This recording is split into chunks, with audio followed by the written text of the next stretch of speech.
esta noche y ve conmigo a escuchar un concierto de jazz.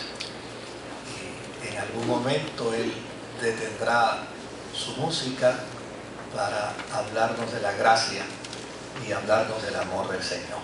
Amén. Así que ojalá pueda estar aquí en esta noche a las 6:30 y disfrutar de esta experiencia. Desde luego, hoy es un día donde muchas personas celebran con gozo lo que la sociedad tradicionalmente ha elegido como el Día de las Madres. Para otros tal vez se convierte en un día nostálgico, dado el caso de que tal vez pues hubieran querido poder estar con ese ser querido en el día de hoy. Sin embargo ya no está. A mí me gustaría hablar de la mujer, pero no en términos de madre, sino en términos de la mujer como tal. Y me gustaría reflexionar con ustedes en esta mañana algo que me parece que es muy importante considerar, porque muchas veces en el pensamiento de algunas personas se tiene la idea de que el Evangelio ha sido patrocinador del descrimen contra la mujer. Y el Evangelio no ha sido patrocinador del discrimen contra la mujer. Todo lo contrario, el Evangelio vino a ser un aliado de la mujer. Lo que no podemos perder de perspectiva es que las historias bíblicas en su gran mayoría están escritas dentro de un contexto patriarcal, dentro de un contexto machista, pero eso no quiere decir que el Evangelio no haya aportado precisamente para el sentido de justicia, para el sentido de equidad en favor de la mujer. Desde luego, lo primero que uno debe considerar en las Sagradas Escrituras es que el término hebreo que se utiliza para el vocablo mujer es Isha. Me parece que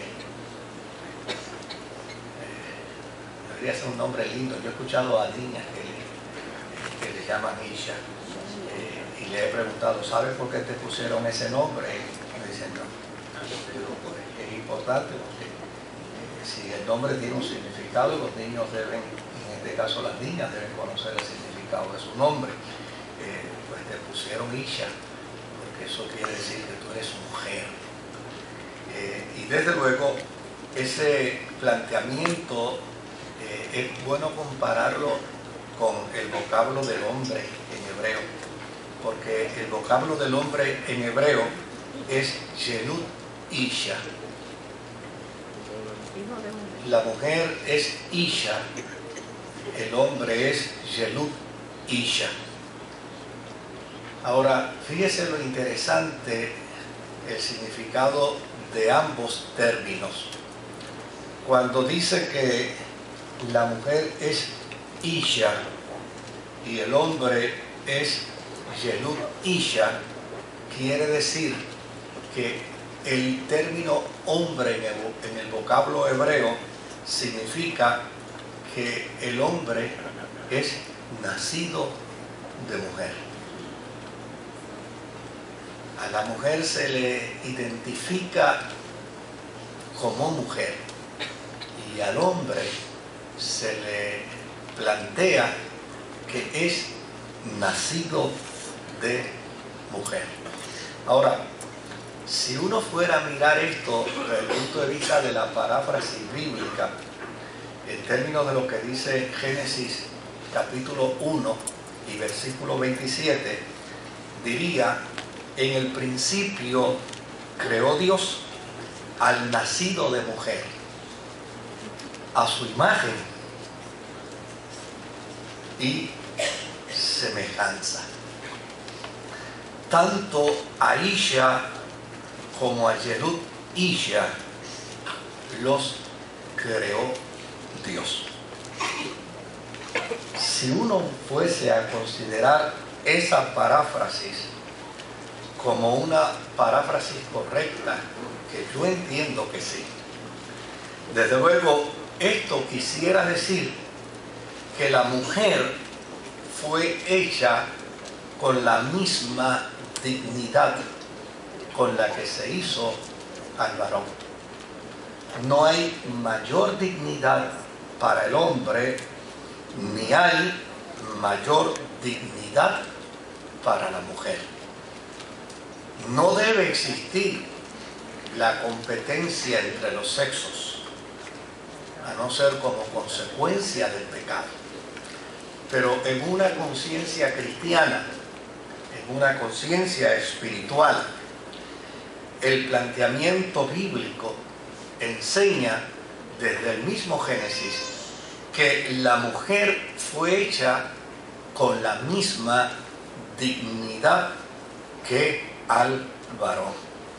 Y de hecho, en el verso 26 al verso 28, que ya leímos el 27, pero si leemos el verso 26 al verso 28, dice la Escritura: y dijo, hagamos al ser humano a nuestra imagen y semejanza, que tenga dominio sobre los peces del mar, sobre las aves del cielo, sobre los animales domésticos, sobre los animales salvajes y sobre todos los reptiles que se arrastran por el suelo.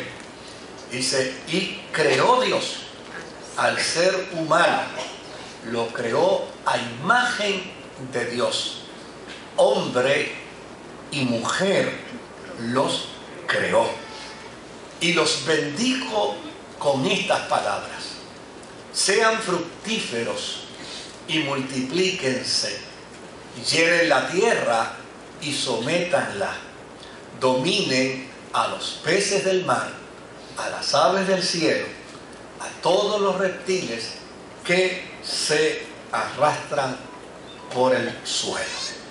Si usted observa bien la intención de Dios, no es solamente darle al hombre y a la mujer el mismo sentido de dignidad, sino hacerlos a ellos desde el punto de vista de función, desde el punto de vista de tarea, de responsabilidad, hacerlos iguales. No existe razón alguna para que el hombre pueda entenderse superior a la mujer, bíblicamente hablando. Si el hombre se siente superior a la mujer, no puede utilizar las Sagradas Escrituras para probar su superioridad. Lo único que puede utilizar es el evangelio del machismo latinoamericano.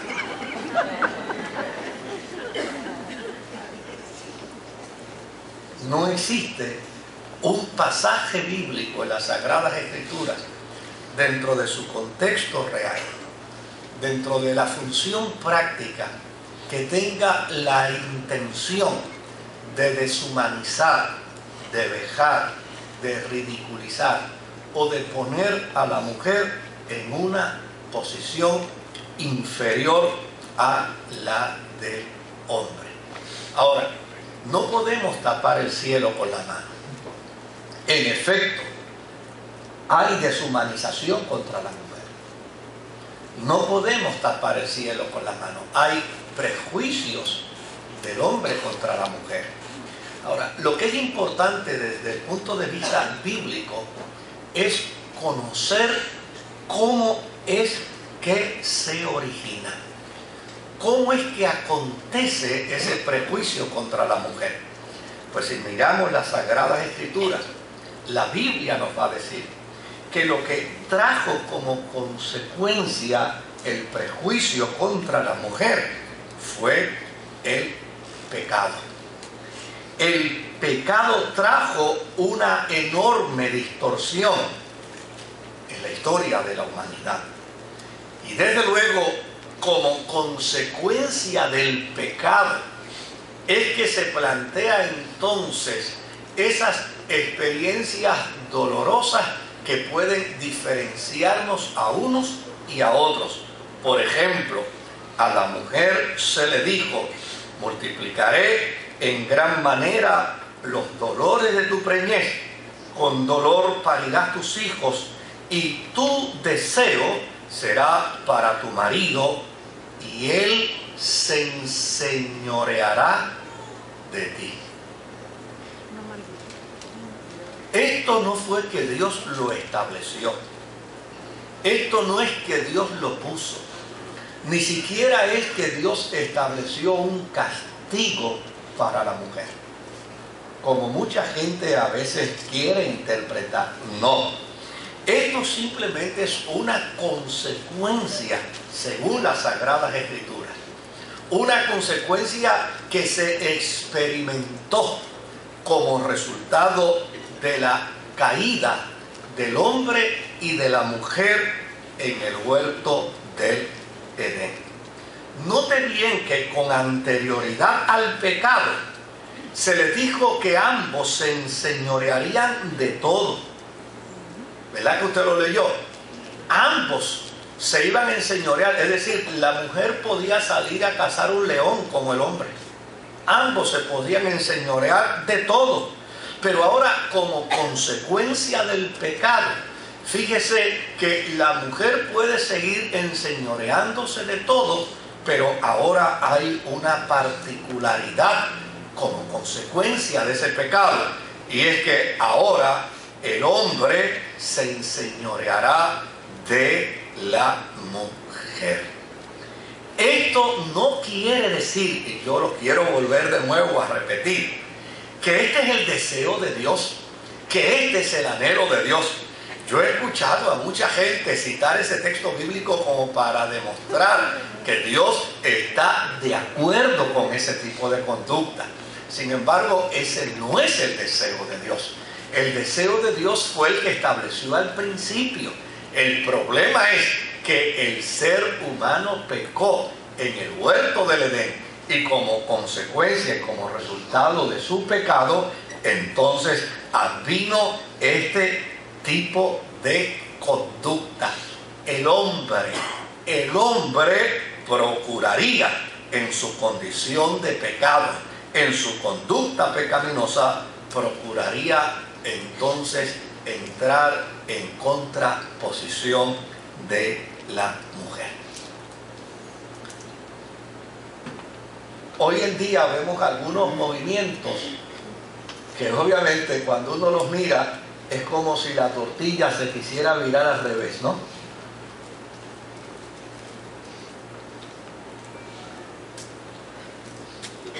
Y vemos unos movimientos de mujeres donde han entendido que este es el momento de su grito de revolución, que este es el momento de su grito de guerra. Y si por tantos años hemos estado sometidas, pues ahora nuestra consigna debe ser someter. Igualmente de antibíblico. Igualmente de impráctico. Porque a fin de cuentas Dios no nos hizo para que nos sometamos uno contra el otro, sino para que recíprocamente nos sometamos. ¿Usted entiende eso, no? O sea, Dios no nos hizo para que sea un ratito tú y un ratito yo. No, Dios no nos hizo para que, obviamente, pues, sabe Dios por cuántos miles de años yo te he sometido a ti como hombre, pues ahora me toca a mí someterte a ti y que tú te sometas a mí como hombre y yo como mujer. No, no. Dios, si con algún propósito nos hizo, es para que el sometimiento sea recíproco. Ahora, fíjese lo que provocó el pecado, fíjese lo que trajo como consecuencia el pecado. En Génesis capítulo 4, verso 19 al 24, hay una historia, la historia de un hombre llamado Lamec. Y mira lo que dice Génesis capítulo 4, verso 19 al 24. Este es el primer hombre en la historia bíblica de quien se habla con este tipo de conducta. Lamec tuvo dos mujeres. Una de ellas se llamaba Ada y la otra Sila. Dice, Ada dio a luz a Jabal, quien a su vez fue el antepasado de los que viven en tiendas de campaña y crían ganado. Jabal tuvo un hermano llamado Jubal, quien fue el antepasado de los que tocan el arpa y la flauta.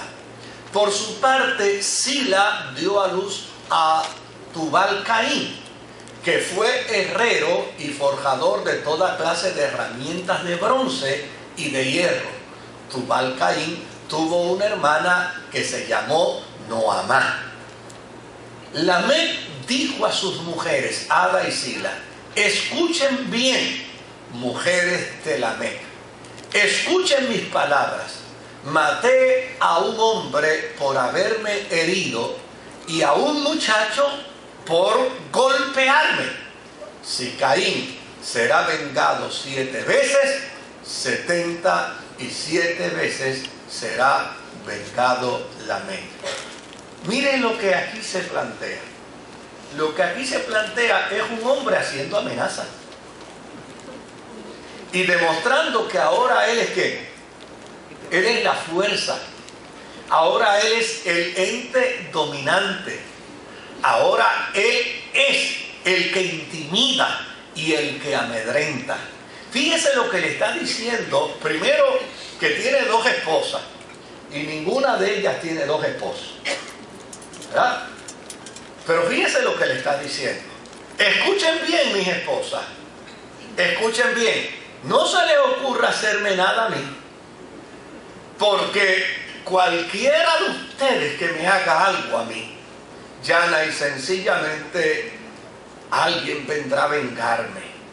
Lo que quiere decir es que este Lamec, como resultado de su condición y de su naturaleza humana pecaminosa, empezó a enseñarle a los suyos que al hombre se respeta y a la mujer se doblega.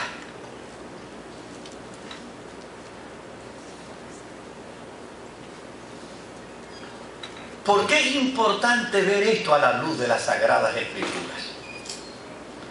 Porque muchas veces escuchamos gente que dentro de este mecanismo de defensa y de pretensión de superación hacen entender que la fe religiosa es una fe que promueve el abuso contra la mujer. Es una fe que promueve el prejuicio contra la mujer. Y las Sagradas Escrituras revelan todo lo contrario. Dios estableció un orden. Y el orden que Dios estableció, lo estableció precisamente antes de la caída del ser humano en el huerto del Edén. Antes de la caída de Adán y de Eva. Antes de la caída de ellos dos. Dios estableció un orden, porque Dios es un Dios de orden. Y el orden que Dios estableció, ya lo vimos anticipadamente. El orden de la equidad, el orden de la igualdad, el orden donde ambos podían ¿qué? Complementarse, el orden donde ambos recíprocamente se sometían, el orden donde ambos entraban en un proceso de relación perfecta y armoniosa. Y llana y sencillamente el pecado fue lo que trajo ese sentido agónico de la desigualdad. Y lo que es triste es que cuando Israel se constituye pueblo de Dios, Cuando Israel se constituye pueblo del Altísimo, llana y sencillamente no pudo desembarazarse de la trampa de la desigualdad, y todo lo contrario, en lugar de atender a la mujer como Dios lo estableció. ¿Se acuerdan cuando Jesús dijo, al principio no fue qué? Al principio no fue así. En lugar de Israel atender a la mujer como Dios lo estableció en el huerto del Edén, Israel llana y sencillamente empezó a tratar a la mujer como se debía tratar, según sus conocimientos humanos y pecadores, después de la salida del Edén. Y esto trajo como resultado lo siguiente: que a la mujer se le viera con menos dignidad, que entonces el padre de una criaturita entendiera que su hija era su propiedad. Por el otro lado, como el que la quería la tenía que comprar, tenía que pagar una dote por ella, entonces llana y sencillamente, una vez el padre vendía su propiedad, el hombre entendía que había comprado ¿qué cosa? Una propiedad. Esta situación se hizo tan agónica y tan dolorosa que en Israel un hombre lloraba cuando le nacía una hija. Tan es así que si la mujer paría un varón, permanecía 33 días en purificación, pero si paría una niña, entonces se le duplicaban los días de purificación, a tal punto que tenía que esperar 66 días para ser declarada purificada. Era el padre quien decidía con quién se casaba su hija. Era el novio el que tenía que pagar la dote como si fuera una mercancía a adquirir. Inclusive la ley estableció que el padre podía vender a su hija como esclava y que el marido, solamente el marido, podía divorciarse de ella cuanto le placiera. Y claro, si a una mujer se le ocurría hacerle votos a Dios, el padre o el marido tenían el derecho de anularle el voto y decir, para ningún lado que usted va. Los hijos varones heredaban por encima de las mujeres. Y desde luego en la historia de Israel solo los varones fueron reyes de Israel. La conducta de Israel en prejuicio de la mujer no fue el resultado de un establecimiento de Dios a dichas reglas. La conducta de Israel con respecto al prejuicio de la mujer fue el resultado de un Israel que cayó en la trampa de la desigualdad en contra de la mujer.